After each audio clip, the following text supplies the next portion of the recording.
Don't be fooled by the fact that I own this. Or this.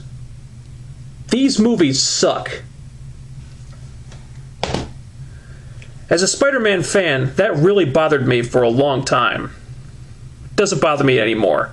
Because a few days ago, I finally got the Spider-Man movie that I've been waiting for years, but never got from the Sam Raimi trilogy. I call this video Reasons Why the Amazing Spider-Man is Better Than Sam Raimi's Spider-Man. Let's get started. Number 1. Tone. I have many gripes about the Sam Raimi movies, but most of them boil down to the fact that Raimi was clearly trying to ape the tone of the Spider-Man comics that he read when he was a kid. The problem is, there's a reason why comics are not written like that anymore.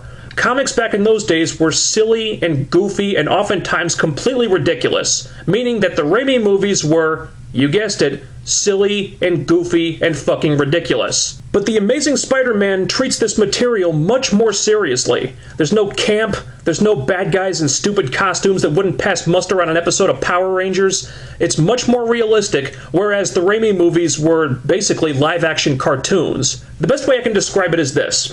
Sam Raimi made a comic book movie, and The Amazing Spider-Man is a film based on a comic book. In fact, I'll go one better. If this was Batman and Robin, then The Amazing Spider-Man is Batman Begins. The difference really is that big. Shit on me all you want for saying it, I don't care. That's the way I feel. Number 2. Acting. A byproduct of the more serious tone, better acting.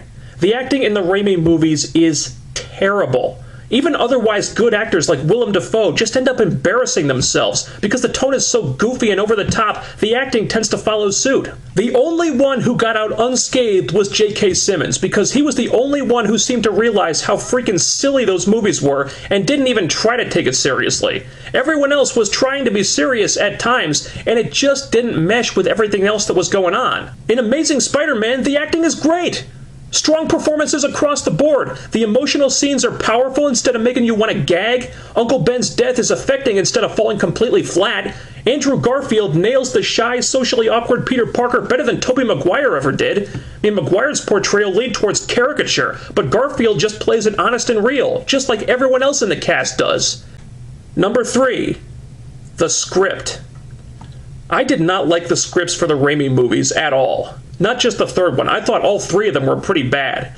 They were lazy, full of oversimplifications and silly, stupid crap. Saving babies from burning buildings? Are you serious? That's like 10 cliches wrapped into one. And don't even get me started on how contrived the way he got his powers was. And yeah, it was really simple in the comics. But you know what? That was a comic book in the 1960s. What worked then doesn't necessarily work now. That's why changes are made when you switch to a different medium. The Amazing Spider-Man takes the same basic origin and modernizes it. The way they handle it is much more intelligent and nuanced than the Raimi movies ever tried to be.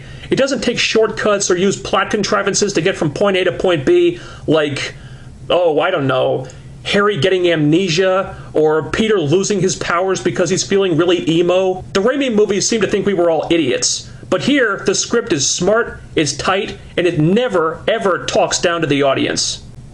Number 4. Gwen Stacy is better than Mary Jane Watson.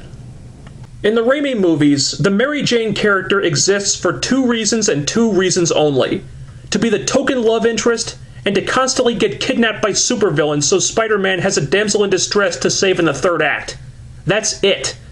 She had no purpose and no character beyond that, and every single fucking one of those movies was like this. It got so damn irritating that by the 3rd movie, I honestly wanted Peter to just let her die, just so he wouldn't have to keep busting his ass to rescue this stupid idiot over and over again. But in this movie, Gwen Stacy is a really fun character. She's smart, she's witty, she actually has a personality of her own and isn't completely defined by her relationship with Peter. While Mary Jane was completely helpless, always needing Spider-Man to save her, Gwen is actually capable and independent. And the best part is how resourceful she is. Spoiler alert, there's one scene in this movie where Gwen is in trouble and Spider-Man isn't around to save her. You know what she does? She gets herself out of trouble. I know, right? What a concept. And in this other scene, Spider-Man is in trouble and Gwen actually saves him. How cool is that? Mary Jane, Gwen Stacy. Next. Number 5. A romance that doesn't suck. In the Raimi movies, Peter and Mary Jane was on par with Anakin and Padme. It was that bad. They are insufferable together.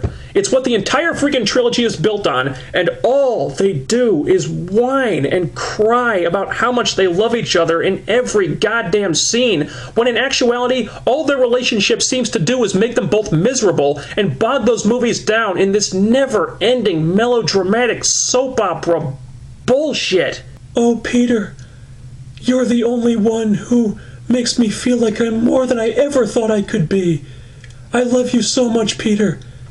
Tell me you love me. Mary Jane, I love you so much. Tell me again. What in the blue hell is this? Somebody throw a pumpkin bomb, for God's sake! Making it even worse was the fact that Tobey Maguire and Kirsten Dunst had absolutely zero chemistry together.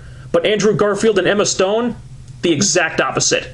This relationship is actually engaging, based on things like shared interests, good-natured ribbing, mutual attraction. The interplay between them really pops. I mean, these two are kind of adorable together, and you don't have to constantly be told how much they love each other, because you can just see it. The actors sell it believably, and they aren't hampered by horrible, wishy-washy dialogue that feels like the screenwriters were trying to give us all toothaches. Number 6. Comedy.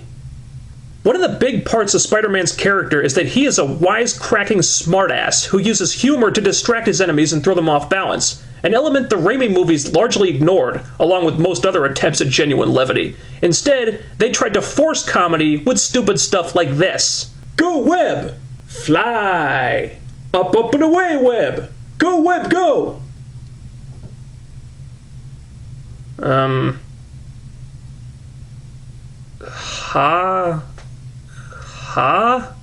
There were plenty of times when they were trying to be funny, but most of the stuff outside of the scenes with J.K. Simmons really just fell flat. Partly because those were not funny actors, Simmons being the exception, and partly because those were not funny scripts. Their idea of a smart-ass line to give Spider-Man was, "You're the one who's out, Gobby! Out of your mind!" Are you kidding me? That line is so cheesy, even the actors made fun of it. But Amazing Spider-Man, this movie is funny. Spider-Man cracks jokes, and the jokes actually work. Peter is a smartass. Peter and Gwen are funny together. There's a funny scene with Peter and Flash Thompson. Even Aunt May and Uncle Ben get a few laughs. They don't try to force the humor, it just comes naturally out of the characters and situations, and it works. It really does. The audience in my theater laughed at everything. During the Raimi trilogy, they laughed at J.K. Simmons, and that's about it. Number 7. Subtlety. Nowhere is this more prevalent than with the power and responsibility thing. The Raimi movies took that motto and just kind of punched you in the face with it. They awkwardly shoehorn it into this scene that it doesn't really belong in, where Uncle Ben tells him, "Peter, with great power comes great responsibility." And then 10 minutes later he dies. And Peter learns that with great power comes great responsibility. You see what I mean about those scripts being lazy? But in Amazing Spider-Man, they don't just throw the line out there like they're preaching it to us. It's more of an organic, drawn-out process. And when Peter gets the message, it's sort of implied and shown more in his behavior and motivations instead of just outright telling you.